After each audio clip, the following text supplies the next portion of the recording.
Welcome to HASSDISCUSSES. Right, we have Feio in the cut. Not Feio. Okay, guys, not Feio. You understand that?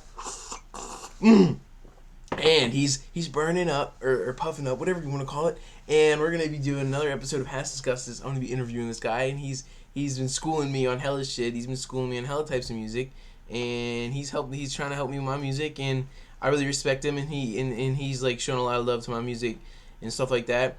And I've interviewed some associates of his, Craven, and I've interviewed Chosen, who are some associates of his. So shouts out to you. Thank you for coming on to the show. Now, yes, sir. Let's talk about what your rap name stands for. What does that mean? It was originally an acronym for "Fuck Everyone, I'm Out," and it's actually I'm a producer first. Rapper second, artist third. Yeah. Pretty much, yeah, dude, yeah. But I've been producing since 2009, and I've been rapping since about 2019. So, yeah, it's anyway, it's an acronym. Fuck everyone, I'm out. And I found out later on that it was Portuguese for ugly, which I felt was fitting because at the time I made dubstep. So the filthier, the dirtier, shit like that it was, the better it was. So I felt it was fitting. When'd you get into making dubstep? Who got you into that? Oh shit, that's a long fucking time ago. I'd say my boy Johnny Conkle got me introduced to the genre. I was always into like EDM and shit, like house music and really bass heavy music.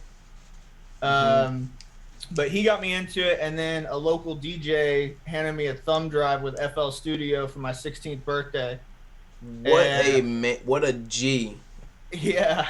And that was back in 2009, and I remember I had a laptop that my dad had forgotten the password to, so I used a guest account and fucking cracked a bunch of software at 16 just so that I could produce, or so I could really, I started DJing, and then when I moved on to production, I lost myself in it, and I never really did well socially in school or in life.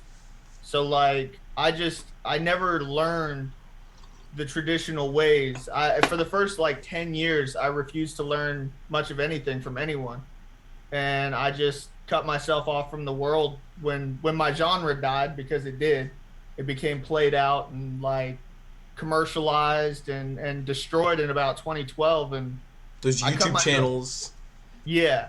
Every intro, every gaming, everything. And what's crazy is people don't realize that the OG dubstep was very similar to funk, which I found myself in now. And I'm not saying phonically, I'm not saying sound wise in any way, shape, or form. I'm just saying it was underground and it was a powerful movement and people felt passionately about it. And it was influenced by other sounds. So funk comes from Memphis, the Memphis sound and surrounding areas. Dubstep comes from UK garage and two-step, and it's funny how much similarities there are, in the sense that it's got a very specific sound. The older funk had a lot of space in it, and it had a really dark ambient tone.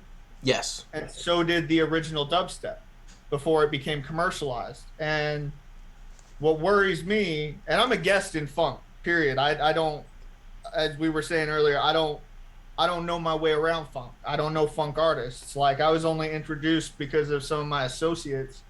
But the parallels are uncanny. And what saddens me is to see that it's moving in the same direction that dubstep did. Can I speak on something that you totally agree on? So how on either on TikTok or famous memes, they use that play-a-funk cowbell song, or those Russian sounding cowbell drift shit.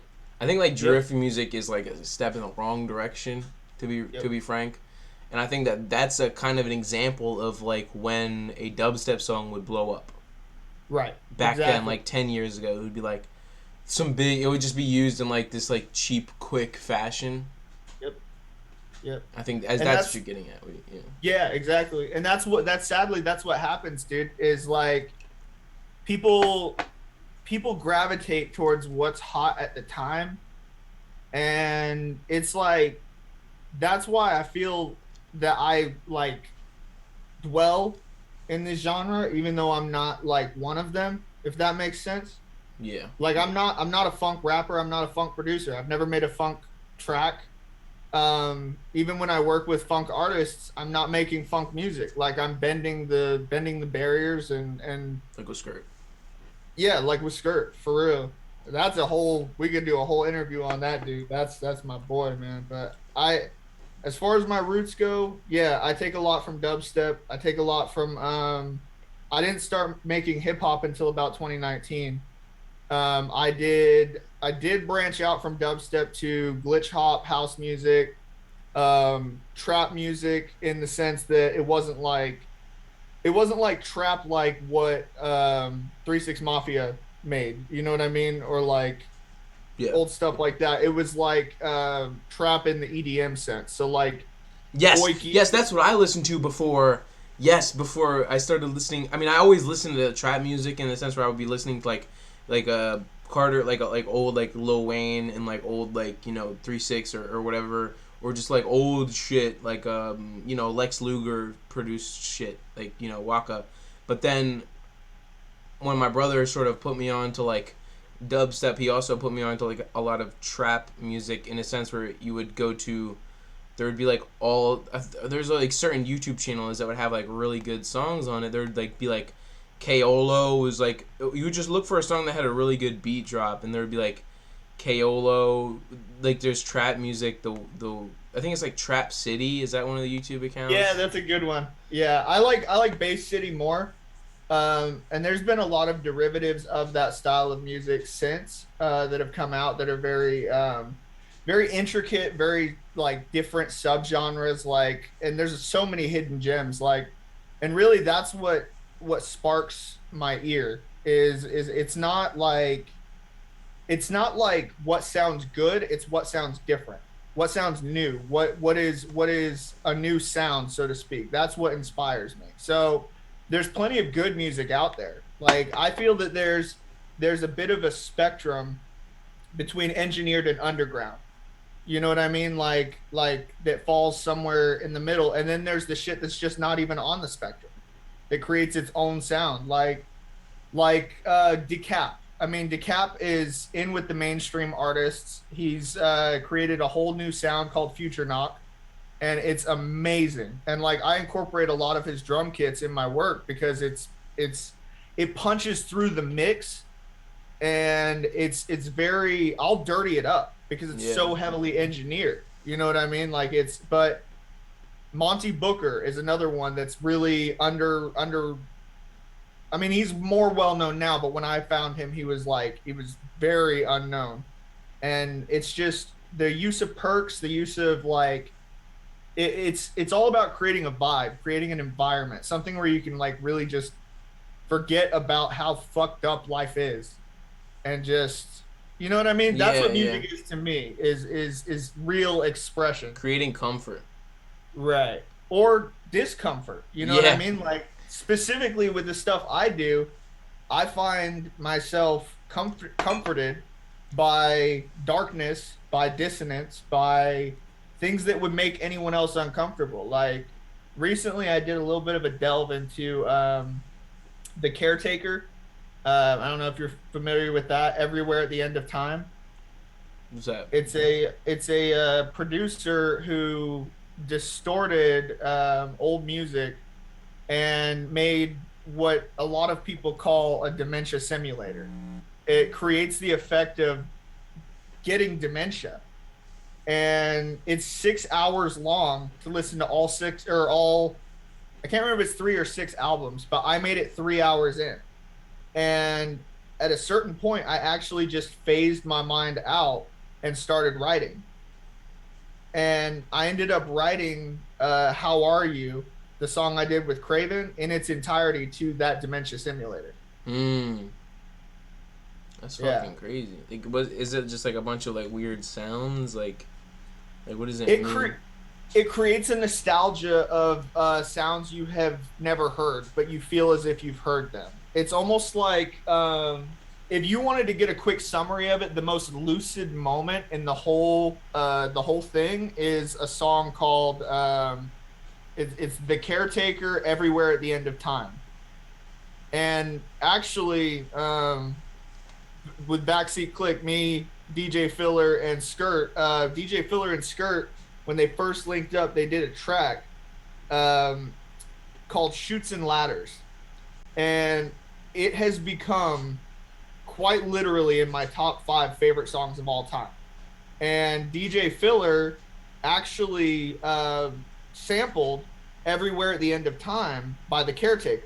Now, I know normally you don't disclose samples and shit, but it was so perfectly done that I can honestly say I have the utmost respect for him because I pride myself on my sampling, and I could never have done that shit better. Yeah. Like, it's very well done, and props to that kid, man. He's a genius in his own right. Like, but that that shit is amazing. If you get into it, like if you want like pure subjective, like it's essentially just old music with really gnarly distortion over it, so that it sounds like you're like you should know it, but every once in a while it starts creating these dark, dissonant, horrifying tones that just like that scare you. You know what I mean? And then it brings back lucidity. Yeah. So it's almost like it. You know what I mean? Like we could go off for hours analyzing The Caretaker. What I've tried to do, like making like grabbing like a really old song and trying to do something with it, is what I have done. I've done I got this Smiths by, I got This Charming Man by the Smiths, and I like found a really good segment of it, and I matched it up with one of Mac DeMarco's songs, and I like made it like sound like it was in a different room with the EQ, and I put like hella reverb on it, and I like just I added like lo-fi, like, you know, bouncy like percussion to it, and then I don't know, man, like I just love getting crafty and like making like weird fucking edits. Or like I got there's Walking on a Dream. I made like a vaporwave version of it and shit. Like it's so like, what song that you've like have you like completely remixed that you think you did justice to, or in a way like remix or like done a different version of it? Could you think of? It's funny. The first one that comes to mind is actually the last song I made before I started making hip hop. And it's Beggin' by Frankie Valli and the Four Seasons. So I didn't know it at the time when I made it, but it was something of my last hurrah doing EDM and glitch hop. At the time, I was very deep into glitch hop, and I posted on Instagram, and Frankie Valli, like the Frankie Valli, liked it. And I just thought that was the coolest shit I've ever fucking seen. But I think that given the fact that he liked it, means I did it justice. You know what I mean? Yeah. But apart from that, I've tried to change my outlook to where it's not so much doing the sample justice as seeing it in its own light. Like your own interpretation, like hearing every song that you hear as potential. And I'm not trying to overcomplicate it. That's just literally how I look at it. You know what I mean? Like, that's why with the Unguided Spirits one, I picked like a half of a second, and I made like an entire melody out of it. Is that what you mean? I love that. That's why I said that shit reminded me of Drip Flow, and like it trips me out because like your sampling methods are identical to mine, to where I started. Because like when I first went into hip hop, I switched it up and fucking I did hip hop the same way that I do glitch hop. So a lot of people who do glitch hop will use like VSTs or you know, some form of automated distortion or gator or what's the fucking word? There's so many different effects that are prevalent in glitch hop, but I did everything manually. to the point where, and this is a bit of, I guess I should say something I'm kind of ashamed of, but I legitimately did not know how to process 808 slides until about a year and a half ago. Mm. Like I would take the 808 sample and I would lay it out on the track and I would make duplicates of the 808 sample and I would modify the pitch. And then that's why in a lot of my earlier drip flow tracks, all of the key changes and shit in the 808s, they would have isolated like distortions and shit because I would process each 808 as a different sound. You know what I mean? What is an 808 slide? It's where you lay the 808 in the piano roll and then you have a secondary key that allows it to bend. So anytime you hear like the 808 where it goes like across and it bends down in pitch, that's an 808 slide. It's actually very it's one of the fundamental like sounds, but because I refused to learn and I was so ignorant, you know, it's one of my faults. I was very ignorant and I don't regret it. Created a lot of my my unique sounds that I have today, but looking back at, you know, the old me, I was very ignorant. A lot of like basic shit that you should have known. Yeah. Yeah, I feel that. But sometimes being limited will help you to create more. You know what I mean? Yeah, that's why like I try and make shit like just so like when I show people, they're just kind of like, bro, what the fuck? Like that's like that. Like when I make people listen to it and like I confuse them and make them like not really like it, I know that I'm like I did it good. Yeah, and it's. I'm finding myself right now just rambling off, but it's just you're making some really good points. I find that when you have a more niche sound and you target a smaller group of people, it's better to me to hit 5% of the possible audience and really hit the fuck out of them to where it resonates and it sticks with them and they love it, rather than hitting a broader audience and having them just be like, you know, this sounds like everything I've already heard before. Yeah. Like, I never pushed my music. I never cared about promo. Like, fucking SoundCloud shit. I think in 2012 I had like 600 or 700 followers. Fucking 2019 I had 700 followers. I just didn't care. You know what I mean? I just made the shit because I had to. Yeah, damn.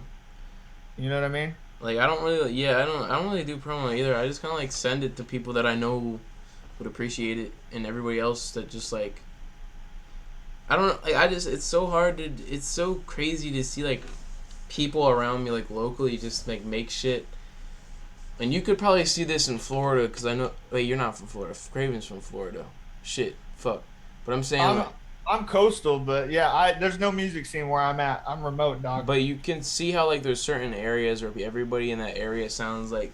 So I'm talking about like Florida for right now. A lot of people in Florida, they try and just sound like Nine or like Kodak. You know what I mean? And it pisses me off. Like they all just want to sound like Glock 9, Kodak, or Melly, and it's just like, what the fuck are you doing? You know what I mean? Or like people from like fucking Chicago, they all want to sound like Lil Durk or like G Herbo.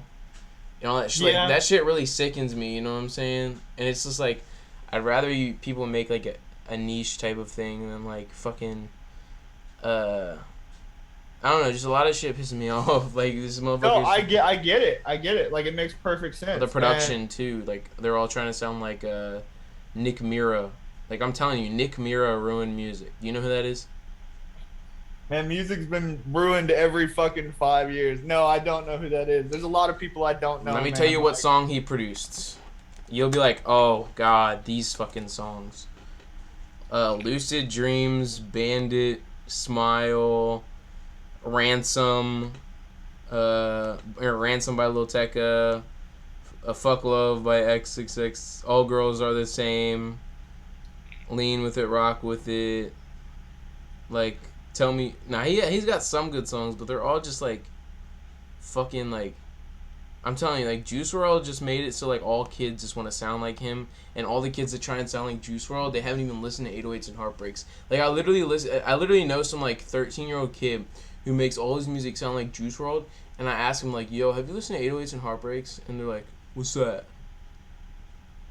I mean, I'll be straight up with you, dude. Like when I said I went off the grid, I meant I went off the fucking grid. Like I missed the whole Juice World. I missed all that shit. I stayed because I come from a totally different genre. You know what I mean? Like I said, I just found myself in funk like a couple years back. I ran into APOC Crisis in the Freddie Dread server. He heard me producing and he showed me his shit. I didn't know who he was, and mad respect to him. Shouts out to him if he happens to see this, but he's a great fucking dude. I didn't know. You know what I mean? I had no idea what it was. Just the group I was with at the time wanted to make that music, and I wanted to make experimental hip hop because my idols, I mean, A$AP Rock. yeah, A$AP Rock, MF. When'd you start listening to him, A$AP Rock?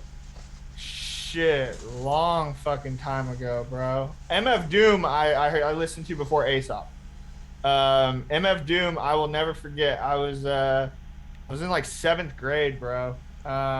So that was like I was like 13, I think, and I'm 28 now. So 15 years ago, I went into a public library, and I was looking through the CDs section, and I found Food. That's the best MF record, in my opinion. Yeah, bro. You don't tempt me because I got a stack of them. I fucking collect MF records. But yeah, that was the first one I found, and I fucking fell in love, dude. Like, just with experimental hip hop in general, because like prior to that, I mean, I listened to a lot of Eminem. I listened to shit like that when I was growing up, like when I was real young. I listened to the mainstream shit, but I always liked shit that was different, you know? Yeah, like before you were like, what artists that you listened to before you were a teenager do you still listen to now? Shit, before I was a teenager, Yeah. probably just the drum and bass shit, dude. Like the Prodigy and fucking Pendulum. Breathe by the Prodigy is a huge fucking like that song. That was the last song I think that I purchased that wasn't a physical copy. It was like when iTunes like first came out. I bought that shit. I'm serious. 129 the song. I remember that shit. Well, I think it was 99 cents back then. But oh man. Yeah, I caught that shit and I had it on my little iPod Nano and like yeah, dude, I fucking love that shit, dude. Crookers was another one on my old iPod and shit. Fucking I just remember I had my old homeboy, Turtle Boy, he was a local DJ. He actually surprisingly, like 10 years later, 20 years, like, years and years later, he's making funk mixes that are insane. And like, we just haven't talked, but I'll link it to you later on. But yeah, dude, he's damn good. He went by Turtle Boy before, but like when I first got into dubstep, I think he still does, but when I first got into dubstep, he made the most fire dubstep mixes. And like I remember like putting them on my iPod and fucking listening in between classes and shit in school. Damn. Like you've been listening to him since he was a JIT. Damn. I'm yeah. gonna push the JIT agenda. I gotta let everybody know what JIT means and all that shit. But how'd you start fucking with Craven? Craven, I found his ass in the Freddie Dread server. Yeah. Damn. It's funny, the Freddie Dread server like was like a big like link up for me. Like cuz I was just leaving Dead Cypher and I didn't really like I left Dead Cypher shortly after I went into the Freddie Dread server. And I just wanted to kind of understand the genre because I didn't understand it at the time. I didn't know anything about it.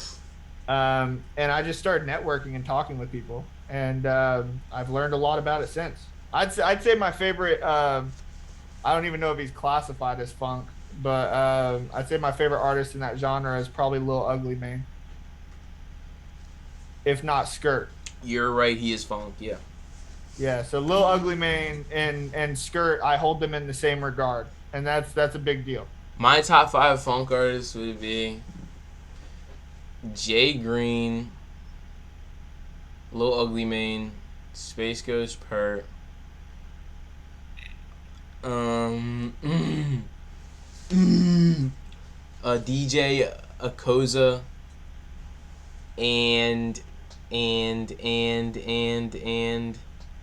ooh my god, one fucking more, man. Let me go to my playlist on SoundCloud. You're good, dude. Make sure you pick them right, because they may see this. Yeah, everybody I've interviewed, everybody I've ever interviewed. One of them's gonna be like, "What the fuck?" You didn't pick me. I just need one more, man. It's definitely not who motherfuckers would probably like say the next one that I'm gonna pick. It's gonna be a good one. Hold on. Ooh, my god, this is hard. Just one more. Just one fucking more. Just make sure you pick the right one, because if you don't say the right one, you know someone's gonna come back and be like, "Yo, fuck you." I'm gonna pick someone who doesn't really like the word funk, but they're heavily associated with it, and they make probably the best version of what it can be. Soulze. Fuck yeah. Cause he like, I interviewed him. He's like, well, I'm fuck funk, bro. I like funk, but like fuck funk. Like, I'm just trying to make Dallas music. You know what I'm saying? And I'm just I got mad respect for him. Like, I know you were talking. I don't want to interrupt you. Like, but I just feel like if I don't say it, it won't happen. I'm obsessed with him. Like, he's my home screen on my phone. You know what I'm saying? Like, with the he's got that sound, bro. He's got that sound. But like, I heard him say it one time, and I don't remember where I heard it. I don't know if it was in an interview or on a live stream or what. But he said that man is prolific in the way that he speaks. Like, there's a lot of things that, as he carries himself, as he speaks, the way he does his art, I have nothing but respect for him. I feel that he's one of the realest in the game for sure. He's definitely in my top 5 for funk artists. But he's a funk artist who's not making like a blatantly stupid, offensive stuff just because it's dark and like, he doesn't do that anymore. Like, he used to make just like fucking like shit with Holocaust. I don't think he's a funk artist. I think that he's in a sense a product of his environment, and I think he came up around funk artists, and he killed shit with what he was given, and now he has the resources to make what he wants. Now, yeah, but at the time, different. But at the time, he had to go on like hardcore like MC Holocaust beats, or just like, you know, like the crazy shit posse cuts. Not like the crazy shit in general. I'm just saying, like, the posse cuts with Doom Shop, like Lunatic and like East Down. What's one of them? It would be like East Down and I forget, but I'm gonna go to the Doom Shop Records account right now. Like East Down the South, like shit like that, or like War Before Civilization. Like, these are all masterpieces and probably some of the best examples of what funk can be. But then now that he's like, he seems like way more comfortable now. He's with the Drag and him are just always making something that's like soothing to the ears, and like the and I think DJ Killa C and APOC Crisis, their production brings out the best in him.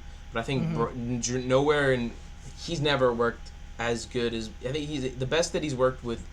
Best person he's worked with is Drag. Like, not in terms of the best like artist, but in terms of like the person that gets the best out of him would be Drag, in my opinion.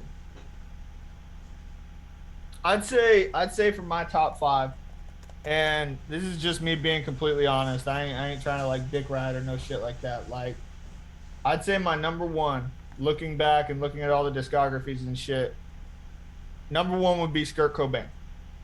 And it doesn't have to do necessarily with the fact that he's put me on, or that he's you know, I could go off on all the shit he's done to help me out when I was a nobody. And I mean, I'm still kind of a nobody, but I'm cool with that. But the fact that he is so real about shit, and he's one of the few who's not afraid of fucking beef or calling someone out or saying some shit if shit ain't right.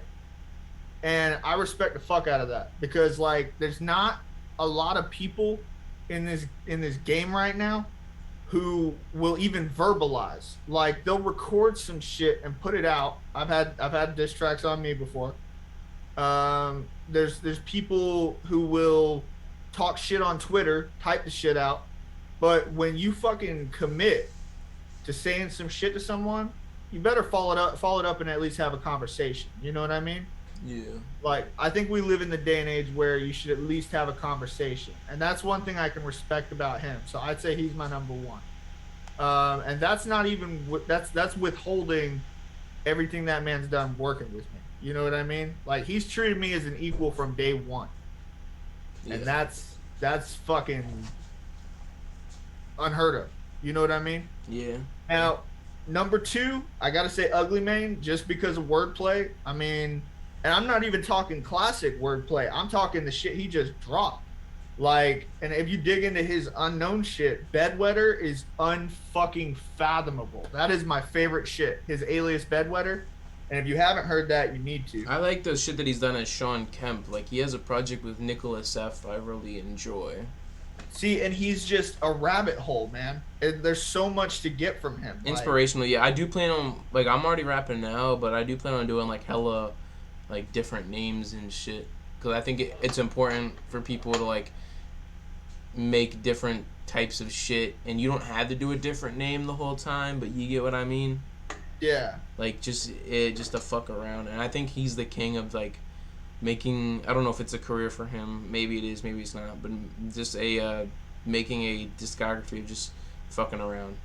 Like aliases, like pen names and shit. You know what I mean? Because, like, it's like each alias is sort of a different style of him. And, yeah. Like, well, Doom was the same way. I mean, yeah. MF, he had Victor Vaughn, he had, Danger Doom. He had, every time he'd lay on a track, if you haven't heard JJ Doom, that shit is slept on heavy, and that shit is good as fuck. I like his instrumental projects. Like, Special Herb 6 is probably one of my favorites from him. Yeah, his instrumentals are fucking phenomenal. After Ugly Mane, I'd probably have to say Soulze for sure. And I'm just going off of who I go back and listen to. You know what I mean? APOC is definitely in my top 5. Just because I really liked his style. I found that even when I was like in the Freddie Dread server and shit, as soon as APOC showed me his shit, I had that shit on repeat. Like, it's just good shit. You know what I mean? Yeah. And then it's hard when you mix producers and rappers into the top 5, because I've got to say Sodier's in there. I mean, that's like my dream producer to work with. Like, if I could rap on anyone's track, it'd be Sodier. I repeatedly go back and write to Pardon Me. And then going off the funk topic, I'd say my guilty pleasure is writing to lo-fi hip hop. Like, not like lo-fi radio hip hop, but like Beside You, Sushi Leaf, like the really different artists. You know what I mean? Like, it's good shit. Because I came up on boom bap, so like you can really rap about mental illness and, like, personal shit that you're dealing with, and just get that shit out. Yeah, I know what you mean. I would like to maybe replace someone. I don't remember my list, but I'm definitely gonna, if I were to go back to my funk list, I would definitely replace somebody with Lil Creep Show, or Kevin the Creep as his other name is.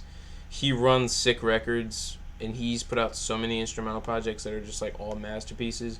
He's produced for Slim Gorilla, Soulze, Dom, MF Chaos, so many geniuses. You're fucking me up though, because our list is literally by genre, and there's so many different like factors. Like, you can't even do like rappers and producers in the same list. Like, it's just it's too much. But we could have a whole fucking interview on fucking top whoever in whatever section. Yeah, man, exactly. I could get lost in that shit, man. Shit. Now I want to ask, what? I was going to say, what else you want to know?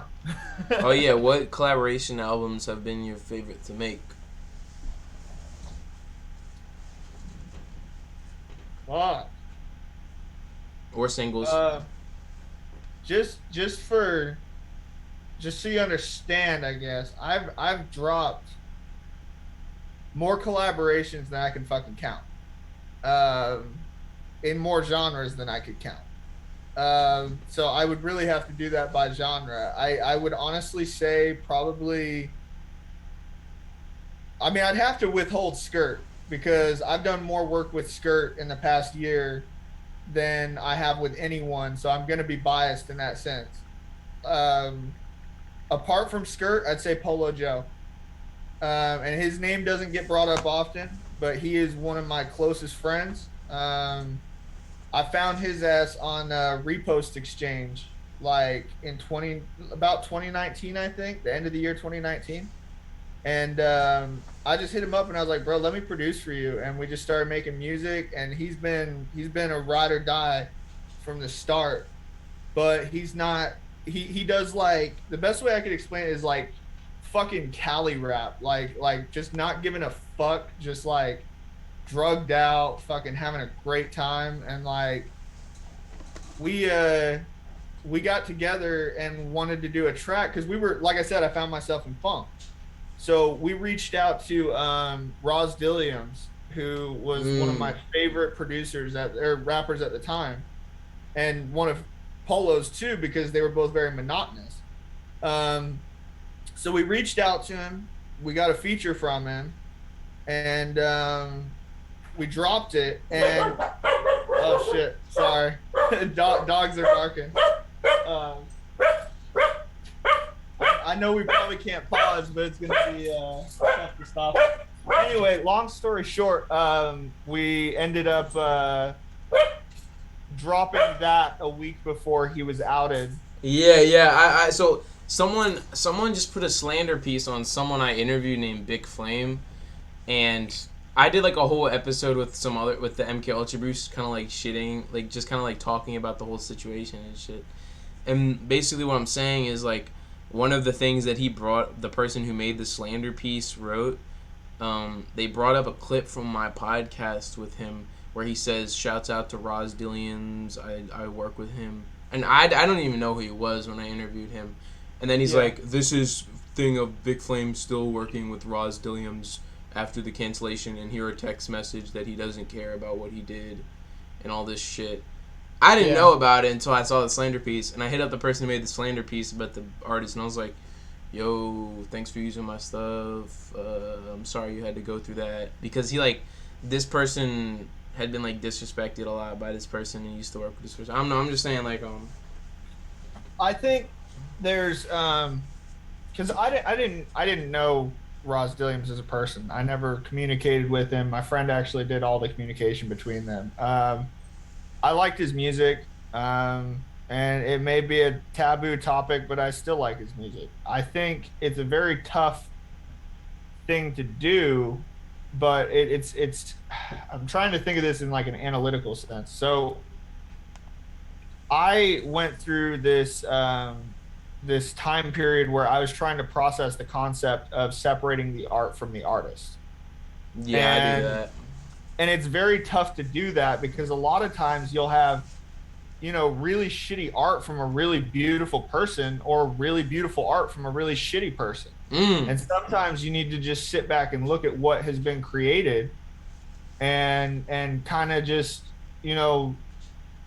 it's one thing to not listen to it because you don't want to support it. You know what I mean? And you don't want to enable him by listening to it otherwise, you know what I mean? But the entire concept of just, like I said, separating the art from the artist just so that you can truly analyze something is a big deal to me. So immediately after I started like really thinking about that, because we had a conversation, me and Polo, about the track we did with Roz, I just started thinking a lot about that for like 3 or 4 days. And I just remember I went to sleep one night. I had the gnarliest fucking dream, dude. Like gnarliest, like lucid dream, right? And I woke up the next morning and I worked for 11 and a half hours straight. And I wrote 6 songs and I produced 6 songs, all sampling Charles Manson. Yes. Yeah. So the entire project is called Ceasing to Exist. And this is great. Like I said, I wrote the whole project. It's 6 songs. Is it out? I engineered it. It's on Spotify. It's 1 song I was heavily inspired by Uneven Compromise by Lil Ugly Mane, and I just loved the concept of like, fuck an EP. You either listen to the whole story or you don't listen to it. I don't care. You know what I mean?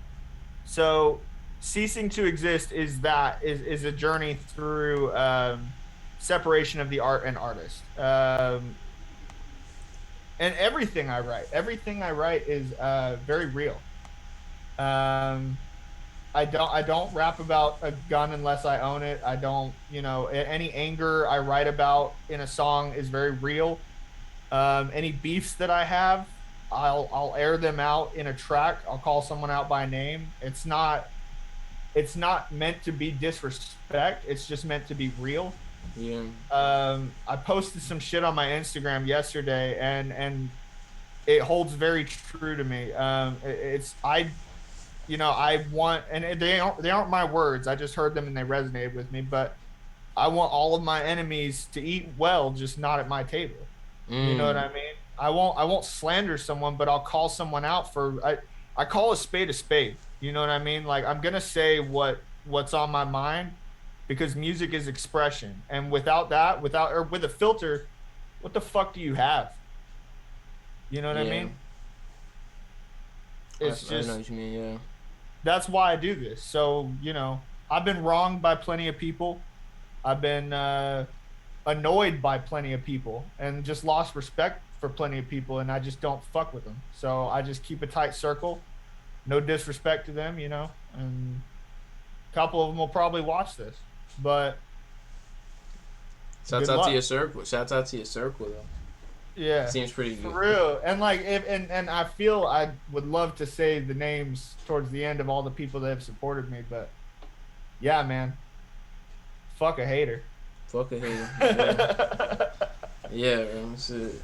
But where'd you what area did you grow up in? Salt Lake City, Utah. You Mormon? Fuck no. Oh yeah, you're like the anti-Mormon guy. Well, it's counterculture, bro.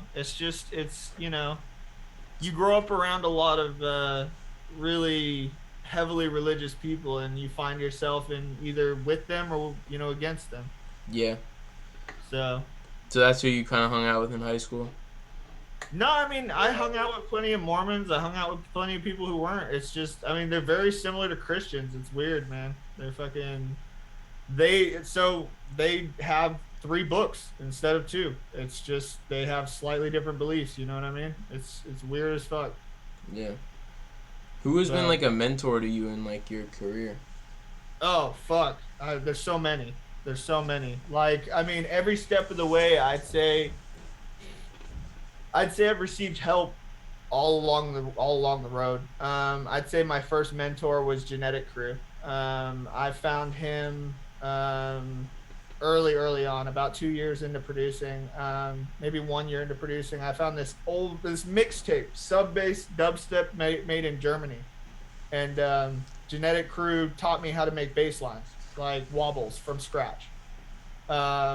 So that's how I always did it since then. So I would say he was a mentor.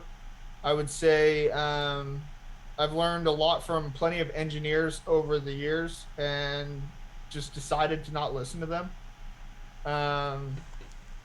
I'd say Deadbeats was a friend of mine who's a very good engineer, and we argued plenty of times about my methods, and I got nothing but respect for him, but I will still layer delay on the track and not just always route it to a secondary.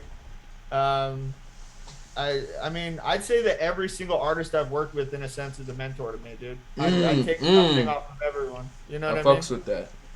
And that's not, I'm not trying to be like overly prolific. That's just like how I feel. Everyone. I learned something from everyone, because that's the only way to grow. Yeah. You know what I mean?